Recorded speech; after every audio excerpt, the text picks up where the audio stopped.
জাতীয় থেকে আন্তর্জাতিক, প্রান্তিক, জনপদ থেকে নগর চৌপাশে ঠিক কি ঘটছে এই মুহূর্তে তা নিয়ে আয়োজন এখন সার্বিক।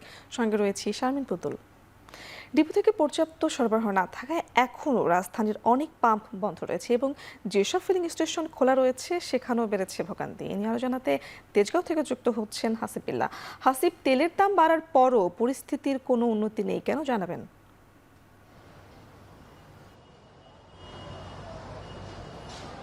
পুতুল, তেলের দাম বেড়েছে, কিন্তু যে চাহিদা ছিল মোটরসাইকেল চালক কিংবা গাড়ি চালকদের, সেই চাহিদা কিন্তু রয়ে গেছে।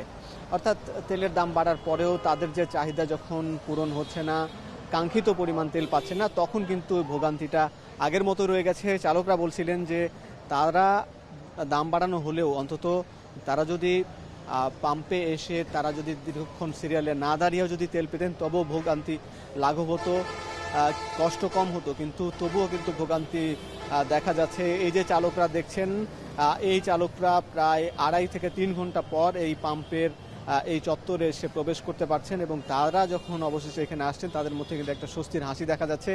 তবে আপনাকে জানিয়ে রাখি, এক এক পাম্পে কিন্তু এক এক রকম চিত্র। অন্যান্য পাম্পে আমি ঘুরেছি, কয়েকটা পাম্পে, সেখানে দেখেছি যে মতিঝিলের আরামবাগের একটি পাম্পে সকাল 5টা বা 6টা থেকে শুরু করে বিকেল 4টা 5টা পর্যন্ত অপেক্ষা করতে হয়েছে। অর্থাৎ প্রায় 7 থেকে 8 ঘন্টা পর্যন্ত অপেক্ষা করে তারা তেল নিতে পেরেছেন। শাহবাগের একটি পাম্পে দেখেছি, পরিবাগে, সেখানে প্রায় 5 ঘন্টা পরে তেল নিতে পেরেছেন।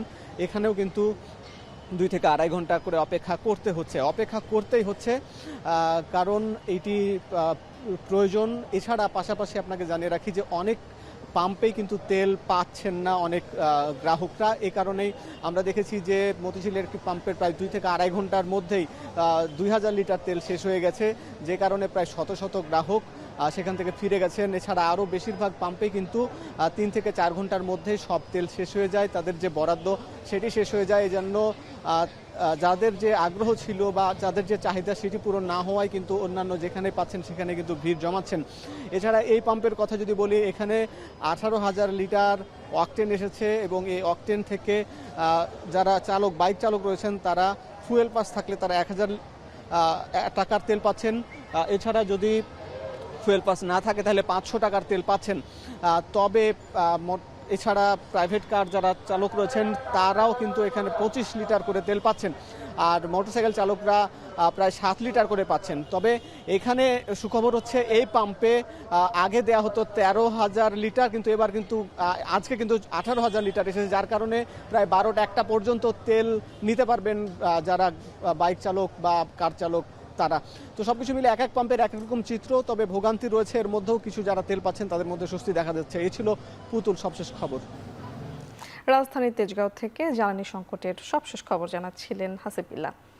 এক মাসেই দ্বিতীয়বারের মতো বাড়ল ভোক্তা পর্যায়ের এলপিজির দাম। বাজারে সবচেয়ে বেশি ব্যবহৃত 12 কেজি এলপিজি সিলিন্ডারের 212 টাকা বাড়িয়ে 1,940 টাকা নির্ধারণ করেছে সরকার।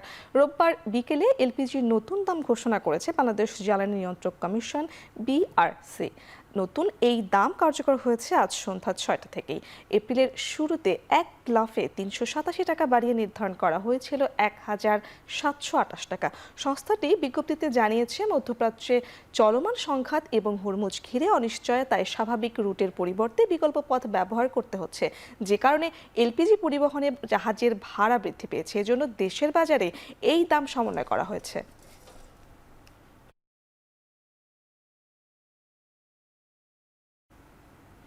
আইএমএফের ঋণের সাথে জ্বালানি তেলের দাম বৃদ্ধির কোনো সম্পর্ক নেই উল্লেখ করে অর্থমন্ত্রী বলেছেন, অমীমাংসিত বিষয়গুলোতে আইএমএফের সঙ্গে এখনও আলোচনা চলছে, যা সুরাহা হতে 1 মাস সময় লাগতে পারে। আর সচিবালয়ে জ্বালানি মন্ত্রী বলেন, বিশ্ববাজারের সাথে সমন্বয় করতেই বাধ্য হয়ে দাম বাড়ানো হয়েছে, তবে সে তুলনায় সামান্যই বাড়ানো হয়েছে। রোববার সচিবালয়ের সংবাদ সম্মেলনে মন্ত্রী আরও বলেন, আইএমএফের সঙ্গে বেশ কিছু শর্তে এখনও ঐক্যমত্যে পৌঁছানো যায়নি, তবে সরকার জনগণের স্বার্থ বিরোধী কিছু করবে না বলে জানিয়েছে অর্থমন্ত্রী আমির খসরু মাহমুদ চৌধুরী। এদিকে সাংবাদিকদের মুখোমুখি হয়ে জ্বালানির দাম বৃদ্ধির বিষয়ে মন্ত্রী বলেন, বাধ্য হয়ে দাম বাড়িয়েছে সরকার। এ সময় তেলের দাম সহনীয় পর্যায়ে বাড়ানো হয়েছে বলেও দাবি করেন জ্বালানি মন্ত্রী। এটা করতে বাধ্য হয়েছি আমরা, কারণ এটা বৈদেশিক মুদ্রাতে কিনতে হয় এবং সেটা যাতে কিছু বেরিয়ে আমরা সহনীয় লেভেলে থাকতে পারি সেই ব্যবস্থা করেছি। IMF ওয়ার্ল্ড ব্যাংকের প্রক্রিয়াটা একটা চলমান প্রক্রিয়া, এটা চলতে থাকবে, এটা এখনো শেষ হয় না। ওরা যেভাবে চাইতেছে আমারও তো চাওয়া পাওয়া আছে। ওরা চাইলে যে আমি ওদের কথা মতো তো আমি করতে পারবো না, আমার তো একটা ডেমোক্রেটিকলি ইলেক্টেড গভর্নমেন্ট, এটা বুঝতে হবে। বাংলাদেশ একটি দেশ যেখানে শেষ পর্যন্ত আমরা বাড়াইনি বাংলাদেশের জনগণের স্বার্থ সংরক্ষণ করে তাদের কথা মাথায় রেখে।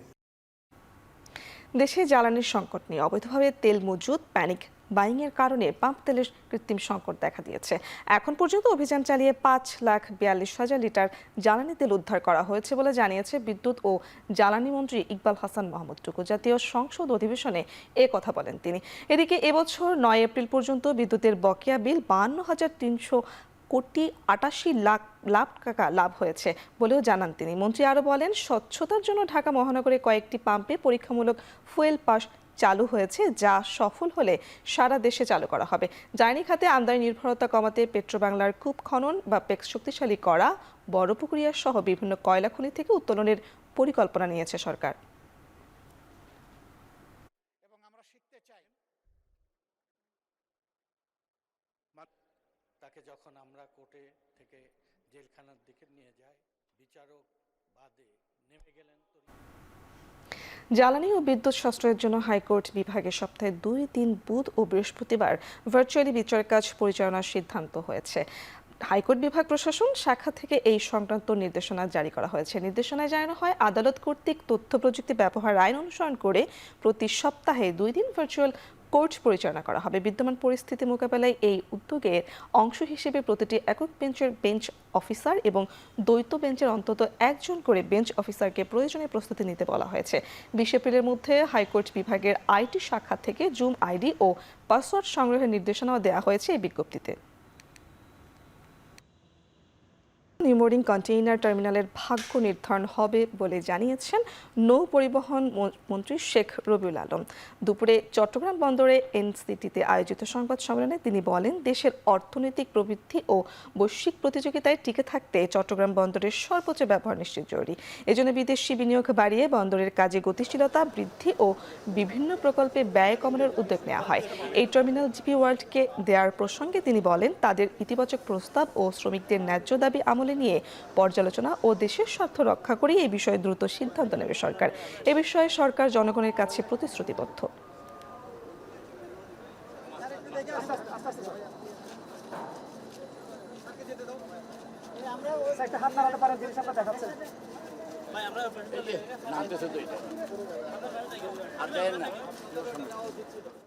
আমদানি রপ্তানি বাণিজ্য আরো কিভাবে বাড়ানো যায়, ব্যয় কমানো যায়, অল্প সময়ে করা যায়, সেই ব্যাপারগুলিতে আমরা সরজমিনে দেখলাম, জানলাম।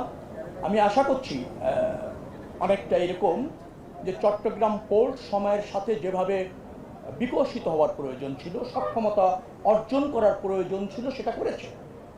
আবার আরও বেশি করার সুযোগও আছে। হামের প্রকোপ বেড়ে যাওয়ায় স্কুল বন্ধ করে অনলাইনে ক্লাসের নির্দেশনা করা রিটের শুনানি আগামীকাল। রিটকারীর আবেদনের প্রেক্ষিতে বিচারপতি রাজিক আল জলিল ও দেবাশিস রায়ের বেঞ্চ আজ শুনানির জন্য জমা দেওয়া হলেও কোর্ট শুনানির এই দিন ঠিক করে দেন। এর আগে দেশে হামের কারণে 47 শিশুর মৃত্যুর ঘটনায় উচ্চ পর্যায়ে তদন্ত কমিটি গঠন করে হাইকোর্টে রিট করা হয়। সেই সঙ্গে হামের প্রকোপ না কমা পর্যন্ত স্কুল বন্ধ রাখার নির্দেশনা চাওয়া হয়। 2 এপ্রিল হাইকোর্টের সংশ্লিষ্ট শাখায় রিটটি করা হয়, তবে অবকাশকালীন সময়ে হাইকোর্টের 2টি বেঞ্চ রিটটি শুনতে চাননি।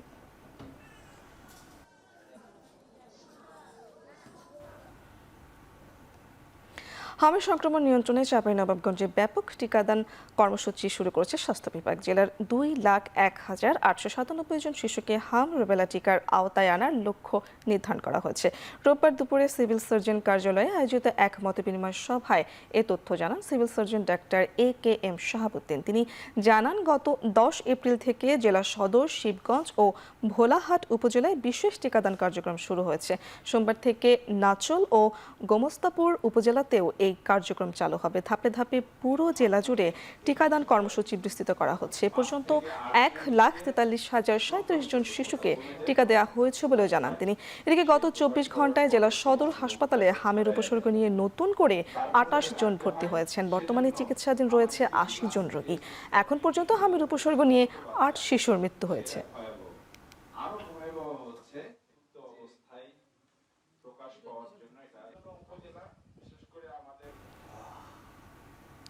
জানাবো হজ ফ্লাইটের খবর।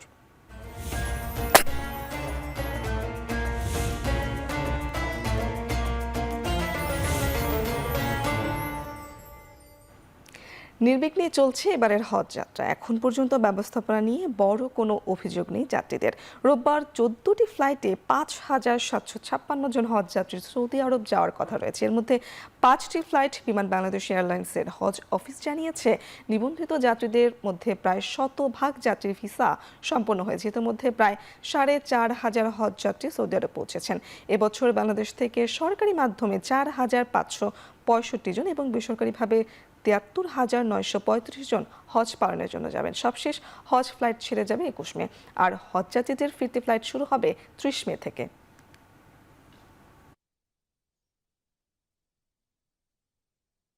দুইবার টোকেন নিয়ে গিয়েছি, আমাদেরকে খাবার দেওয়া হয় নাই, অথচ আমরা আল্লাহর মেহমান। যে তরকারি দিছে খাওয়ার অযোগ্য, ডিমও দেওয়া হয়নি এবং পানি সরবরাহ করা হয়নি, পানি ওরা দিতে পারবে না। এখানে ওয়াইফাই সার্ভিস না থাকার জন্য আমরা তো যোগাযোগ করতে পারতেছি না। পোল্ট্রি খাত সংশ্লিষ্টদের সততা ও নিষ্ঠার সঙ্গে জনস্বার্থে কাজ করার আহ্বান জানিয়েছেন মৎস্য ও প্রাণী সম্পদ প্রতিমন্ত্রী সুলতান সালাউদ্দিন টুকু। বলেন, দেশের সার্বিক কল্যাণে সবাইকে ঐক্যবদ্ধভাবে কাজ করতে হবে। এক্ষেত্রে কোনো ধরনের অসততা বরদাস্ত করা হবে না বলে হুঁশিয়ারি দেন তিনি। রোববার দুপুরে রাজধানীর একটি হোটেলে প্রাণী সম্পদ খাত নিয়ে আয়োজিত এক মতবিনিময় সভায় তিনি আরও বলেন, দেশকে এগিয়ে নিতে হবে, সবাইকে একযোগে কাজ করতে হবে। পোল্ট্রি খাতকে 2030 সালের মধ্যে রপ্তানিমুখী পর্যায়ে নিয়ে যেতে সহযোগিতা করবে সরকার। এ সময় প্রতিমন্ত্রী আরও বলেন, ক্ষুদ্র খামারিদের টিকিয়ে রাখা জরুরি, কারণ তারা না থাকলে বড় খামারিরাও টিকে থাকতে পারবে না। বর্তমানে প্রতি ডিম উৎপাদনে প্রায় 9 টাকা খরচ হলেও খামারিরা 7 টাকায় বিক্রি করতে বাধ্য হচ্ছেন, অর্থাৎ প্রতিটি ডিম প্রতি 2 টাকা করে লোকসান হচ্ছে। এই পরিস্থিতিতে সরকারের পক্ষ থেকে সহায়তা দেওয়া হবে বলেও জানান তিনি। শেষ হলো সানেমের 3 দিনব্যাপী অর্থনীতিবিদ সম্মেলন। রাজধানীর ব্র্যাক সেন্টারে আয়োজিত এই সম্মেলনে দেশ বিদেশের অর্থনীতি বিশেষজ্ঞ ও গবেষকরা তাদের মতামত তুলে ধরেন। রোববার সেমিনারের শেষ দিন অর্থনীতিবিদরা দেশের বাণিজ্য, কৃষি, খাদ্য নিরাপত্তা, স্বাস্থ্য, অর্থনীতি, পরিবেশ, সামাজিক সুরক্ষা, শ্রমবাজার, অভিবাসন, রেমিটেন্স ও জলবায়ু পরিবর্তনের প্রভাব নিয়ে মতামত তুলে ধরেন। তারা বলেন, তেলের মূল্যবৃদ্ধির প্রভাব পড়বে দারিদ্র জনগোষ্ঠীর উপরে। সংকট সমাধানে সরকারকে প্রস্তুতি নেওয়া সহ সংকটকালীন বাজেট তৈরির পরামর্শ দেন। শুক্রবার শুরু হওয়া এই সেমিনারে অর্থনীতিবিদদের আলোচনা ছাড়াও বিভিন্ন প্রতিষ্ঠানের শিক্ষার্থীরা তাদের গবেষণাপত্র তুলে ধরেন।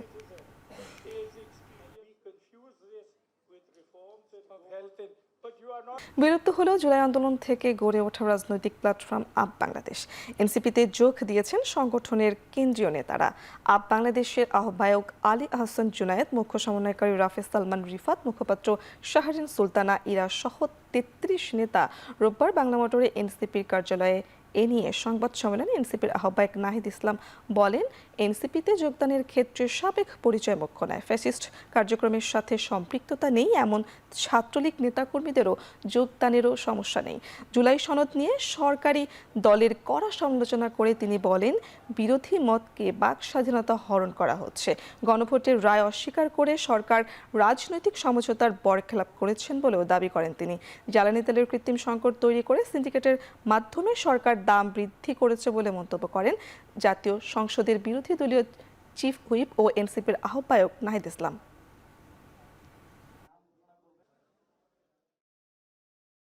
যেহেতু একই লক্ষ্যে বিভিন্ন প্ল্যাটফর্মে বিভিন্ন জন কাজ করেছে, আমাদের কাছে মনে হচ্ছে সবার তরুণদের দল হিসেবে, জুলাই গণ অভ্যুত্থানকে ধারণকারী দল হিসেবে এনসিপিকে শক্তিশালী করা, তরুণদের শক্তিকে শক্তিশালী করার কোনো বিকল্প এখন নাই বাংলাদেশে। এখানে আপ বাংলাদেশের বেশিরভাগ নেতৃবৃন্দ আপ বাংলাদেশের, এছাড়াও স্বতন্ত্রভাবে বৈষম্য বিরোধী এবং এছাড়াও স্বতন্ত্রভাবে আরো কিছু ব্যক্তিবর্গ এখানে যুক্ত হয়েছে। আমাদের এখানে যারা আছেন তারা এনসিপিতে আনুষ্ঠানিকভাবে কেন্দ্রীয়ভাবে যুক্ত হচ্ছে। আমরা বিকালে প্রেস বিজ্ঞপ্তির মাধ্যমে কে কোন জায়গায় দায়িত্ব পালন করবেন সেটা আমরা জানিয়ে দিব আপনাদেরকে। হবিগঞ্জে সরকারি জমি দখলকে কেন্দ্র করে 2 পক্ষের সংঘর্ষে এক কলেজ ছাত্র নিহত হয়েছেন। এ ঘটনায় আহত হয়েছে অন্তত 30 জন। দুপুরে নবীগঞ্জ উপজেলার বেগমপুর গ্রামে এই ঘটনা ঘটে। স্থানীয়রা জানান, একটি সরকারি জমি নিয়ে দীর্ঘদিন ধরে খলিলুর রহমান ও হেলাল মিয়ার মধ্যে বিরোধ চলছিল। এরই জেরে হেলাল মিয়ার লোকজন দেশীয় অস্ত্র নিয়ে জমিতে গিয়ে খলিলুর রহমানের লোকজনকে কাজ করতে বাধা দেয়। এ নিয়ে উভয় পক্ষ সংঘর্ষে জড়িয়ে পড়ে। সংঘর্ষে দেশীয় অস্ত্রের আঘাতে কলেজ ছাত্র মঞ্জুর মিয়া নিহত হয়। আহত হয় উভয় পক্ষের অন্তত 30 জন। বর্তমানে এলাকায় পুলিশ মোতায়েন করা হয়েছে।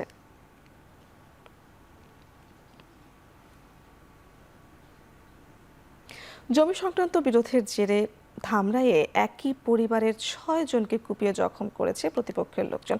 রোববার সকালে বোয়াল ইউনিয়নের সঙ্গুর এলাকায় এই ঘটনা ঘটে। আহতদের উদ্ধার করে সাভারের এনাম মেডিকেল কলেজ অ্যান্ড হাসপাতালে ভর্তি করা হয়েছে, যাদের মধ্যে 2 জনের অবস্থা আশঙ্কাজনক। স্থানীয়রা জানায়, দীর্ঘদিন ধরে 6% জমি নিয়ে আনোয়ার হোসেনের সাথে দেলাওয়ার হোসেনের বিরোধ চলছিল। এরই জেরে সকালে আনোয়ার হোসেন জমিতে গেলে প্রতিপক্ষের লোকজন ধারালো অস্ত্র নিয়ে তাদের উপর হামলা চালায়, আহত করে অন্তত 6 জনকে। এ বিষয়ে তদন্ত চলছে বলে জানিয়েছে পুলিশ।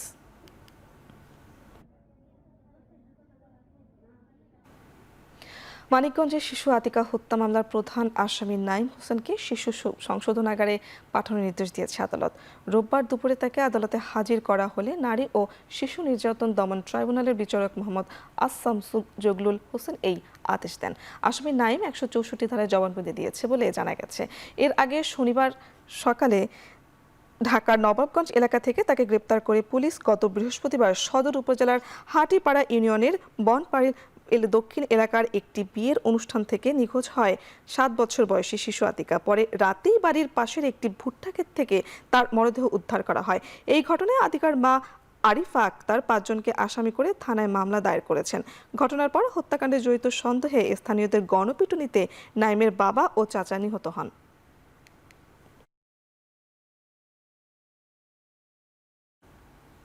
নরসিংদীর রায়পুরের একটি কলেজে ঢুকে অধ্যক্ষের ওপর হামলার অভিযোগ উঠেছে। সকাল 9:30টার দিকে সরকারি আদিয়াবাদ ইসলামিয়া উচ্চ বিদ্যালয়ে এই কলেজ ঘটনা ঘটে। অধ্যক্ষ নূর শাখাত হোসেন অভিযোগ করেন, তিনি দাপ্তরিক কাজ করার সময় একদল বহিরাগত ব্যক্তি কলেজ ক্যাম্পাসে প্রবেশ করে। প্রথমে তার কক্ষে ঢুকে গালিগালাজ করে। এক পর্যায়ে তারা তাকে মারধর করে এবং অফিস থেকে বের করে নেওয়ার চেষ্টা করে। এ সময় কলেজের অন্যান্য শিক্ষক ও কর্মচারীরা এগিয়ে এলে অভিযুক্তরা প্রাণনাশের হুমকি দিয়ে সেখান থেকে চলে যায়। পুলিশ জানিয়েছে, এই ঘটনার মামলা দায়েরের প্রস্তুতি চলছে।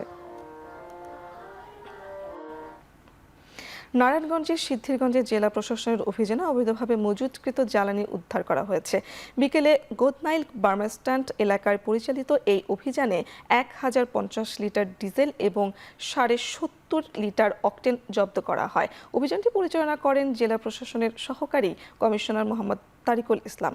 তিনি জানান, অবৈধ জ্বালানি মজুদ ও বিক্রির বিরুদ্ধে এই ধরনের অভিযান অব্যাহত থাকবে।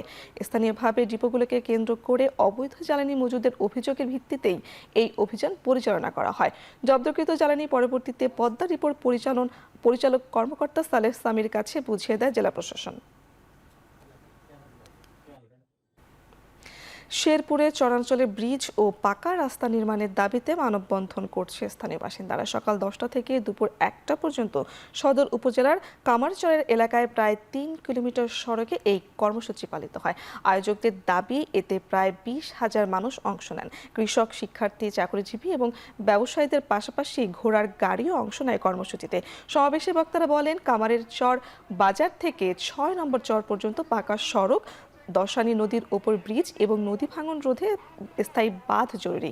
তাদের অভিযোগ, বর্ষা মৌসুমে সড়ক ডুবে যাওয়ায় যোগাযোগ বিচ্ছিন্ন হয়ে পড়ে এবং কৃষিপণ্য বাজারজাত করতে চরম ভোগান্তিতে পড়তে হয়। মানববন্ধন শেষে জেলা প্রশাসকের কাছে স্মারকলিপি দেন তারা।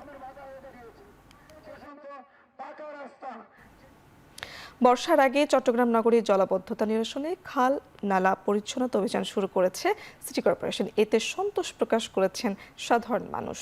সকালে নগরীর জামাল খান এলাকায় পরিচ্ছন্নতা কার্যক্রমের উদ্বোধন করেন city mayor doctor Shahadat Hossain. এ সময় নালায় জমে থাকা ময়লা আবর্জনা পরিষ্কারে কাজ করেন অন্তত 30 জন কর্মী। পর্যায়ক্রমে নগরীর বিভিন্ন এলাকায় এই কার্যক্রম চলবে বলে জানান সিটি মেয়র। বলেন, নগরীর প্রায় 3,000 কিলোমিটার দীর্ঘ নালা রয়েছে। পরিচ্ছন্নতা কার্যক্রমের জন্য সরকার বরাদ্দ দিয়েছে 20 কোটি টাকা। এই অর্থ নগরীর 41টি ওয়ার্ডে অন্তত 500 নালা পরিষ্কার করা সম্ভব হবে, যা নালার মাত্র 6 ভাগের 1 ভাগ। জলাবদ্ধতা সহ নগরের বহুমুখী সমস্যা নিরসনে সমন্বিত নগর সরকার ব্যবস্থা জরুরি উল্লেখ করেন সিটি মেয়র। সবার বাসার থেকে রাত হলে দৌব ময়লা ফেলে নালাগুলো সব জাম করে ফেলতেছে। অধিকাংশ খাল এখন বন্ধ হয়ে গেছে, ময়লায় জমে ওগুলি মোটামুটি নিরুদ্দেশ, কেউ খুঁজে পাচ্ছে না। নালাতে আপনারা আবর্জনা ফেলবেন না, এই আবর্জনা ফেলার পরে আমাদের অবস্থা খুবই শোচনীয়। আমরা যদি সবাই মিলে এই শহরটাকে পরিষ্কার রাখতে পারি তাহলে কিন্তু আমরা জলাবদ্ধতার হাত থেকে রক্ষা পাবো, পাশাপাশি ডেঙ্গু, চিকুনগুনিয়া সহ জিকা ভাইরাস সহ যে রোগগুলো বর্ষাকালে পানির কারণে হয়, স্বচ্ছ পানিতে এডিস মসকুইটো লার্ভার কারণে, এগুলি থেকে আমরা পরিত্রাণ পাবো। আন্তর্জাতিক প্রসঙ্গ, ট্রাম্পের অব্যাহত হামলার হুমকির মুখে দ্বিতীয় দফা শান্তি আলোচনার জন্য ইসলামাবাদের উদ্দেশ্যে রওনা দিয়েছেন যুক্তরাষ্ট্রের প্রতিনিধি দল। সামাজিক যোগাযোগ মাধ্যম পোস্টে এ কথা জানিয়ে ডোনাল্ড ট্রাম্প বলেন, যুদ্ধবিরতির চরম লঙ্ঘন করেছে ইরান, তারপরও চুক্তির ব্যাপারে আশাবাদী তিনি। এদিকে শেষ রক্তবিন্দু পর্যন্ত ইরানি সেনারা শত্রুর মোকাবেলা করবে বলে হুঁশিয়ারি দিয়েছেন ইরানের সেনাপ্রধান। এদিকে ship tracking data marine traffic বলছে, চলমান অবরোধের মুখেও হরমুজ পার হয়েছে ভারত ও চীনের দুটি জাহাজ। টোল দিয়েও কোনো জাহাজ হরমুজ পাড়ি দিতে পারবে না বলে ঘোষণা দিয়েছে IRGC। আবারও বিশ্ব জ্বালানি বাণিজ্যের গুরুত্বপূর্ণ রুট বাব আল মান্দাবের প্রণালী বন্ধের হুঁশিয়ারি দিয়েছে ইয়েমেনের হুতিরা। হুতি সমর্থিত সরকারের ওপর উপপররাষ্ট্রমন্ত্রী সতর্ক করে বলেছেন, সানা যদি বাব আল মান্দেব বন্ধ করার সিদ্ধান্ত নেয় তাহলে সমগ্র মানবজাতি এমনকি জিনও এই প্রণালী খুলতে পারবে না। ইরান যুদ্ধে শান্তি প্রতিষ্ঠায় ট্রাম্প বাধা হয়ে দাঁড়ালে এই হুমকি কার্যকর করা হবে বলেও জানিয়েছেন তিনি। এই সমুদ্রপথটি বিশ্বব্যাপী পণ্য পরিবহনের অন্যতম গুরুত্বপূর্ণ রুট, বিশেষ করে উপসাগরীয় অঞ্চল থেকে জ্বালানি সরবরাহ এবং এশিয়ার দিকে যাওয়ার বিভিন্ন পণ্যের জন্য এই প্রণালী অত্যন্ত গুরুত্বপূর্ণ। বাব আল মান্দেব লোহিত সাগরকে এডেন উপসাগরের সাথে যুক্ত করে এবং এর সংকীর্ণতম পয়েন্ট মাত্র 29 কিলোমিটার চওড়া। তামিলনাড়ুতে বাজি তৈরির একটি কারখানায় বিস্ফোরণে অন্তত 18 জনের মৃত্যু হয়েছে। বিস্ফোরণের সময় কারখানাটিতে প্রায় 30 জন শ্রমিক কর্মরত ছিলেন।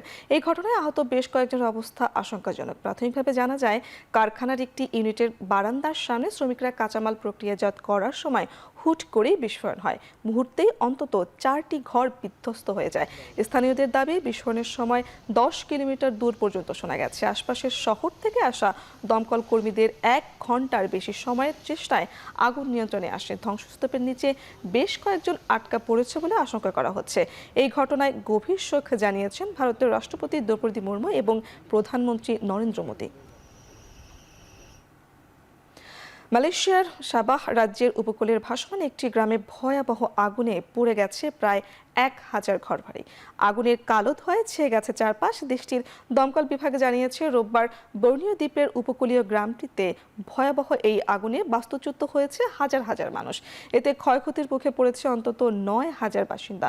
যদিও এখন পর্যন্ত হতাহতের কোনো খবর পাওয়া যায়নি। এদিকে প্রবল বাতাস এবং এলাকার ঘিঞ্জি হাওয়ায় আগুন নিয়ন্ত্রণে বেগ পেতে হচ্ছে। ক্ষতিগ্রস্তদের প্রয়োজনীয় সহায়তা দেওয়ার আশ্বাস দিয়েছেন মালয়েশিয়ার প্রধানমন্ত্রী আনোয়ার ইব্রাহিম। খেলার খবর, মিরপুরে দ্বিতীয় ম্যাচ জিততে সিরিজ নিশ্চিত করতে চায় নিউজিল্যান্ড। অন্যদিকে সমতায় ফিরতে আত্মবিশ্বাসী বাংলাদেশ। তবে দিনের বেলা ম্যাচ থাকায় উভয় দলের জন্য বড় চ্যালেঞ্জ গরম। সংবাদ সম্মেলনে এমনটাই জানিয়েছে শরীফুল ইসলাম এবং নাথান স্মিথ। আমরা যখন মিরপুর উইকেট কিন্তু অনেক সময় ভুল প্রমাণিত হয়। সো এখানে আমরা তো যেরকম চেয়েছিলাম, আমরা আশা করছিলাম হয়তো তার থেকে একটু ডিফারেন্ট বিহেভ করছে। সো ইনশাল্লাহ নেক্সট টাইম এর থেকে আরও ভালো হবে। মনে করবো যে ইনশাল্লাহ নেক্সট ম্যাচে ব্যাটসম্যানরা খুব ভালো করবে, আমাদেরকে সাপোর্ট দেবে, আমরাও তাদেরকে সাপোর্ট দেবে, দলগতভাবে আমরা ম্যাচ উইনিং আনবো। It is a hell of a lot hotter bowling first in those conditions. It will be tough, but I think it'll be short spells for the seamers, making sure, 2 overs, max 3 overs, and go off, get some fluids on board, put your feet up, and then come back on and bring some heat again for another couple of overs. But it's going to be a team effort, everyone relying on each other. We've got 14 players here, so the guys that aren't playing are probably going to have to help out, and as you would have seen, ডিপিএলের দলবদলের legend of রূপগঞ্জে নাম লিখিয়েছেন মেহেদী হাসান মিরাজ এবং লিটন দাস। সাদা বলের 2 ফরম্যাটের বাংলাদেশি অধিনায়ককেই দলে পাচ্ছে রূপগঞ্জ। প্রথমবার রূপগঞ্জের হয়ে খেলতে নেমে উচ্ছ্বাসিত দুজনেই। নিজের অভিজ্ঞতার মাধ্যমে রূপগঞ্জকে শিরোপা জেতানোর প্রত্যাশায় লিটন মিরাজ জুটি। চ্যাম্পিয়ন অবশ্যই আমরা লক্ষ্য থাকবে চ্যাম্পিয়নশিপ হওয়ার জন্য, কারণ যেহেতু টিমটা অনেক ভালো টিম করেছে এবং আশা করি যে আমাদের টিমটা যদি আমরা সবাই একসাথে বন্ডিং ওয়াইজ খেলতে পারি, আশা করি অবশ্যই আমরা চ্যাম্পিয়ন হতে পারবো। যে 2জন প্লেয়ার আমরা চেষ্টা করব যে কয়টা ম্যাচ খেলার সুযোগ পাই যেন টিমের হেল্প হয়। অ্যাজ এ সিনিয়র প্লেয়ার হিসেবে তো আমরা চেষ্টা করবোই, but at the same time আপনারা জানেন যে আমাদের ফার্স্ট প্রায়োরিটি হচ্ছে ন্যাশনাল ডিউটি। দেন ওখান থেকে বের হয়ে যে কটা গেম আমরা সুযোগ পাবো আমরা চেষ্টা করব ক্লাবকে কীভাবে হেল্প করা যায়। দ্বিতীয় দফায় 171 জন ক্রীড়াবিদের হাতে তুলে দেওয়া হয়েছে ক্রীড়া কার্ড। সব মিলিয়ে এখন পর্যন্ত সরকারের বেতন কাঠামোর আওতায় এসেছেন 300 ক্রীড়াবিদ। রোববার জাতীয় ক্রীড়া পরিষদ ভবনে তাদের হাতে ক্রীড়া কার্ড তুলে দেন যুব ও ক্রীড়া প্রতিমন্ত্রী আমিনুল হক। সরকারি পরিকল্পনা অনুযায়ী পর্যায়ক্রমে বিভিন্ন ডিসিপ্লিনের মোট 500 ক্রীড়াবিদকে ভাতা কার্ড দেওয়া হবে, যার জন্য বছরে প্রায় 60 কোটি টাকা বাজেট ধরা হয়েছে। তবে চলতি অর্থ বছরে 300 জন খেলোয়াড়কে বেতনের আওতায় আনা হবে বলে জানিয়েছে যুব ও ক্রীড়া প্রতিমন্ত্রী। রোববার জাতীয় ক্রীড়া পরিষদ জাতীয় পুরুষ ও নারী ফুটবল দলকে ক্রীড়া কার্ড ও ভাতা প্রদান করা হয়। নারী ফুটবলে 17 জন ও পুরুষ ফুটবলে 18 জনকে এই তালিকায় আনা হয়েছে। ফুটবলারদের সঙ্গে এই কর্মসূচির আওতায় আনা হয়েছে জাতীয় নারী হকি দলকে। এছাড়া gymnastic, wushu, boxing, judo, handball, volleyball ও টেবিল টেনিস খেলোয়াড়দেরও ক্রীড়া কার্ড প্রদান করা হয়। শেষ করছি এখন চারদিক। এখন টেলিভিশন ওয়েবসাইটে দেখতে ভিজিট করুন www.ekon.tv। এছাড়া ফেসবুকে দেখতে ভিজিট করুন facebook.com/tv.ekon এবং ইউটিউবে দেখতে ভিজিট করুন youtube.com/c/ekontv।